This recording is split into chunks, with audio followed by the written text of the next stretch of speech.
Basicity most important topic of amines. ठीक आहे, इथे मला काय सांगायचं आहे बघा, बेसिसिटी बघत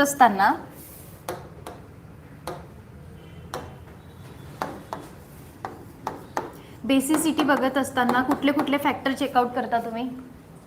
प्लस आय फॅक्टर, बरोबर, इंडक्टिव्ह इफेक्ट, नेक्स्ट सॉल्वेशन आणि स्टेरिक हिंड्रन्स. हे 3 फॅक्टर्स तुम्ही चेकआउट करत असता. ठीक आहे, कारण नॉर्मल ट्रेंड नाही आहे, बेसिसिटी ही कन्फ्यूज करून विचारलेली असती. ठीक आहे, तर तुमच्याकडे किती फॅक्टर्स आहेत? 3. कुठला एक प्लस आय इफेक्ट आहे, सेकंड वन सॉल्वेशन आणि थर्ड काय आहे? स्टेरिक हिंड्रन्स आहे. बरोबर.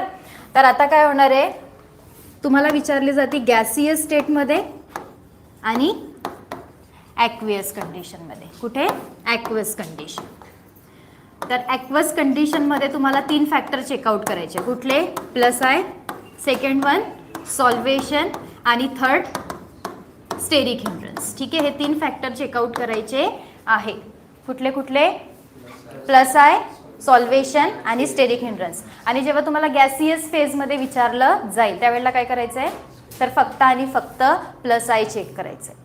काय चेक करायचं आहे? प्लस आय इफेक्ट चेक करायचा आहे. आणि यामध्ये स्पेशली तुम्हाला विचारणार अल्काईल ग्रुप देऊ, म्हणजे तुम्ही आरच्या ठिकाणी CS3 घेत आहात की इथाईल ग्रुप. ठीक आहे, चेक. तर तुम्हाला आधी लक्षात ठेवायचं एक CS3 ग्रुप आणि दुसरं C2H5 एक्सपेरिमेंटली आयडेंटिफाईड बेसिसिटी आहे.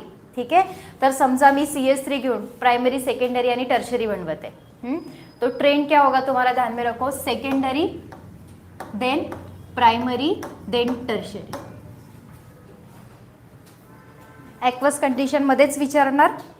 ठीक आहे, आणि CS3 as a alkyl group जर तुम्ही घेत असणार त्यावेळेला काय करायचं आहे, ट्रेंड काय लावायचं आहे, सेकंडरी, प्राइमरी आणि टर्शियरी. ठीक आहे, पण अगर R ग्रुप अल्काईल लेना आहे तेव्हा काय करायचं, तर सेकंडरी तर आधीच येईल.